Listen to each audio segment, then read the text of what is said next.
Kualifikasi Piala Dunia Zona Asia 2026 Indonesia versus Jepang. Kita intip peluang timnas Indonesia, kansnya bagaimana untuk menghadapi Jepang di GBK nanti. Kalau melihat secara data statistik di atas kertas, tentu saja Jepang unggul segalanya dari timnas Indonesia, karena kita tahu Jepang adalah tim terbaik atau tim nomor 1 di Asia. Tapi apakah Jepang tidak bisa dikalahkan atau hanya sekedar hasil imbang? Jika kita melihat hasil dari Australia pada saat menghadapi Jepang di kandang Jepang, tentunya kita patut optimis. Australia saja bisa menahan Jepang 1-1 di kandangnya, sedangkan kita juga bisa menahan Australia di kandang kita di GBK 0-0, yang artinya sebenarnya gap antara timnas Indonesia dengan Jepang ini kita patut berbangga lah ya, ini tidak terlalu jauh. Jadi nada optimisme juga sudah dikatakan oleh pelatih kita Sintayong. Dia mengatakan, saya mengetahui luar dalam permainan Jepang saat menjadi pemain bahkan sebagai pelatih. Jadi di sini Sintayong tidak gentar untuk menghadapi Jepang, walaupun Jepang sebelumnya rekornya sangat luar biasa, berhasil menggulung Cina 7-0, kemudian menghajar Bahrain 7-0, dan itu tapi grafiknya menurun ya pada saat melawan Australia di kandang malah 0-0. Entah itu karena faktor kelelahan atau apapun lah, tapi dengan melihat hasil itu tentunya kita bisa optimis. Yang terpenting adalah kalau menurut saya ini Sintayong nanti tidak memainkan pemain-pemain yang tidak semestinya lah. Memang kita Sanpati nama bagus menurut saya, kemudian Asnawi juga bagus. Ini saya kembalikan lagi kepada netizen, bagaimana menurut kalian kemarin Asnawi dan juga Sanpati nama. Kalau menurut saya ini bukan pemainnya tidak bagus, cuman chemistry-nya aja nggak dapet. Contoh kita saat melihat Rizky Ridho bermain kan di babak kedua melawan Cina, berubah pertandingan, tidak seperti pada saat babak pertama. Jadi jangan terlalu berani lah Sintayong untuk mengubah atau mengotak-atik skema atau line up pemain timnas Indonesia. Ini sangat berbahaya dan menjadi bumerang pada saat melawan Cina kemarin di kandang Cina. Harusnya kita menang, malah kita anti klimaks kalah 2-1. Sebenarnya minimal imbang itu udah bagus, tapi pertandingan sudah berakhir, kita harus berlapang dada dan kita harus berkonsentrasi di pertandingan berikutnya. Kalau menurut saya ini bertemu Jepang dulu sebelum bertemu Arab Saudi, ini sangat merugikan ya buat timnas Indonesia, karena gini loh, ketika nanti timnas Indonesia amit-amit kalau misalkan kalah melawan Jepang nanti, kemudian pada saat melawan Arab Saudi pasti mentalnya kena mental nih. Tapi berbeda jika timnas Indonesia bertemu Arab Saudi duluan.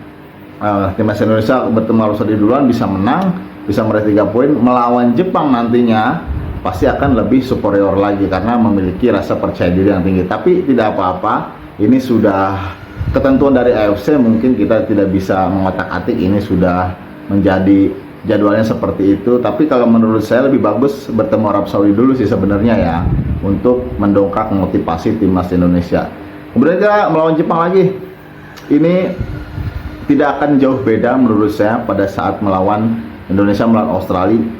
Jepang mungkin akan menguasai pertandingan, timnas Indonesia hanya melakukan serangan-serangan balik saja. Tapi serangan baliknya kalau bisa dipertajam lagi, serangan balik yang bisa menghasilkan gol. 1 gol saja sudah lumayan buat timnas Indonesia, itu bisa membangkitkan semangat pemain. Yang jadi masalah adalah ketika timnas Indonesia sulit mendapatkan bola, kemudian terpancing emosi dan bermain kasar, di situ kita bisa terkena kartu ya. Tapi saya harap, saya mohon kepada Sintayong, mainkan pemain the dream team pada saat melawan Jepang, Rizky Ridho seperti belakang. Untuk Asnawi, kalau saya daripada Asnawi ya, kalau saya pribadi lebih memilih Pratama Arhan sih untuk lokal pretan lah, Rizky Ridho dan juga Pratama Arhan saja yang dimainkan, karena Pratama Arhan kemarin sudah menunjukkan kontribusinya pada saat melawan China, walaupun hanya bermain sekitar 8 menit kalau tidak salah, itu bisa memberikan umpan-umpan crossing kepada striker dan satu lemparannya menjadi gol oleh Tom Haye. Jadi Pratama Arhan ini dibutuhkan menurut saya lemparannya nanti untuk menjadikan skrimit di depan gawang Jepang untuk membangkitkan kepanikan Jepang supaya nanti bisa timnas Indonesia mencetak gol. Jangan lupa lemparan Pratama Arhan pernah menjadi gol di Piala Asia kemarin melawan Jepang yang mencetak gol Sandy Walsh. Jadi ini patut dilihat ya oleh Sintayong dan seluruh kepelatihan agar bisa melihat historis pada saat kita melawan Jepang kemarin, apa yang sudah bagus, apa yang sudah kurang. Yang sudah bagus dipertahankan, yang sudah kurang ditambah lagi. Contohnya seperti yang tadi saya bilang, Pratama Arhan kemungkinan bisa dimainkan. Jangan lupa juga loh, di Pratama Arhan pernah memberikan kontribusi juga lemparannya di Liga Jepang, pada saat itu terjadi gol juga. Jadi ini bisa diulang lagi untuk timnas Indonesia nanti melawan Jepang. Nah, ada optimis lagi pada saat kemarin di Piala Asia, kita itu pemainnya masih belum selengkap ini ya. Itu kita kalah 3-1, tidak dibantai lah. Tapi ini formasi lebih mewah lagi, seharusnya lebih tipis lagi. Kalau saya gini ya, lawan Jepang hasil yang realistis adalah imbang. Kalau misalkan harus kalah, jangan terlalu banyak. Tapi kalau misalkan bisa, kita harus mengincar kemenangan untuk mengamankan posisi ketiga atau keempat. Sebenarnya pada saat kemarin melawan China itu kita sudah melewatkan 70%. Menurut saya melewatkan 70% kans kita untuk menjadi peringkat kedua. Tapi tidak apa-apa, kita tetap optimis kita bisa masuk ke round 4. Nanti kalau misalkan kita masuk ke round 4, diharapkan pemain-pemain baru yang akan bergabung ini lebih gila lagi, lebih ganas lagi, dan bisa membawa timnas Indonesia nanti ke Piala Dunia. Jadi jangan pesimis dulu buat supporter timnas Indonesia. Kita masih ada round 4. Kalau kita misalkan tidak bisa berjuang di posisi 1 dan posisi 2, tentu kita nanti bisa berjuang lagi di round 4. Sebenarnya gini loh, kita harus realistis. Ini Bung Goldin mengajak teman-teman, kita harus realistis. Ekspektasi kita tuh jangan terlalu ketinggian.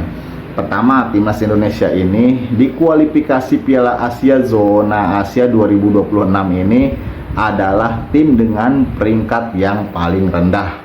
Kemudian memang kita banyak dihuni pemain naturalisasi, tapi pemain naturalisasi kita itu tirnya tir B lah, bukan yang di top performan. Tapi tetap kita bersyukur mereka bisa membantu timnas Indonesia sampai sejauh ini ya, seperti J.I. Jazz, kemudian Tom Hay, itu udah sangat luar biasa.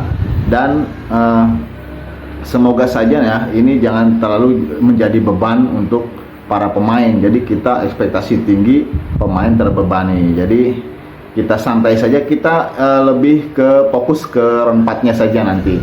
Ketika nanti di round 4 pemain-pemain seperti Kevin Dix nanti sudah chemistry-nya sudah bergabung, itu lebih mudah lagi timnas Indonesia nanti untuk masuk ke Piala Dunia. Jadi itu ya informasi tentang timnas Indonesia kualifikasi Piala Dunia Zona Asia 2026 Indonesia versus Jepang. Semoga timnas Indonesia meraih hasil yang terbaik saja dari Bung Olin. Salam timnas Indonesia.